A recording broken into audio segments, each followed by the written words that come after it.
ചേച്ചി എങ്ങോട്ടാ? ആ ഞാനേ കുറച്ച് സാധനങ്ങൾ വാങ്ങാണ്ട് വീട്ടിലേക്ക്. പിന്നെ പാറുവിന്റെ സ്കൂളിൽ ഫീസ് അടയ്ക്കാൻ പോണം. അപ്പൊ രാവിലെ പോന്ന കണ്ടല്ലോ. രാവിലെ മക്കളെ കൊണ്ടുവിടാൻ പോയതാ. എന്നാ ശരി ചേച്ചി, പോയിട്ട് വരാം. താക്കോല് കൊടുക്കാൻ മറന്നുപോയി. നേരം വെളുത്തത് എത്രാമത്തെ തവണയായി വണ്ടിയെടുത്ത് ഇങ്ങനെ പോകുന്നത്. ആ ഗൾഫിൽ കിടക്കുന്ന പാവം ചെക്കൻ ഇത് വല്ലതും അറിയുന്നുണ്ടോ? അവളും കുട്ടികളും ഒറ്റയ്ക്കല്ലേ അവിടെ ഉള്ളത്. അവർക്ക് എന്തെല്ലാം ആവശ്യങ്ങൾ ഉണ്ടാകും. ആർക്കറിയാം എങ്ങോട്ടാന്ന്. രണ്ടാളും അധികം പരിങ്ങണ്ട, ഞാൻ എല്ലാം കേട്ടു.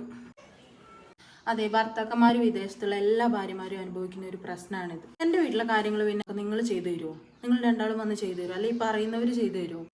ഇനി മേലാൽ എന്നെക്കുറിച്ച് എന്തെങ്കിലും പറയുകയോ എടുക്കുകയും ചെയ്തു എന്ന് ഞാൻ അറിഞ്ഞ മടല് വെട്ടി ഞാൻ അടിക്കും രണ്ടിനെ. കേട്ടല്ലോ? വന്നേക്കുന്ന ഒരു പണിയില്ലാണ്ട് ഇരിക്കും ഇങ്ങനെ ഓരോന്നുങ്ങൾ. മറ്റുള്ളവരെങ്ങോട്ടാ പോകുന്നത്, എങ്ങോട്ടാ വരുന്നത് എന്നുള്ളത് കണക്കെടുക്കാൻ വേണ്ടിയിട്ട്.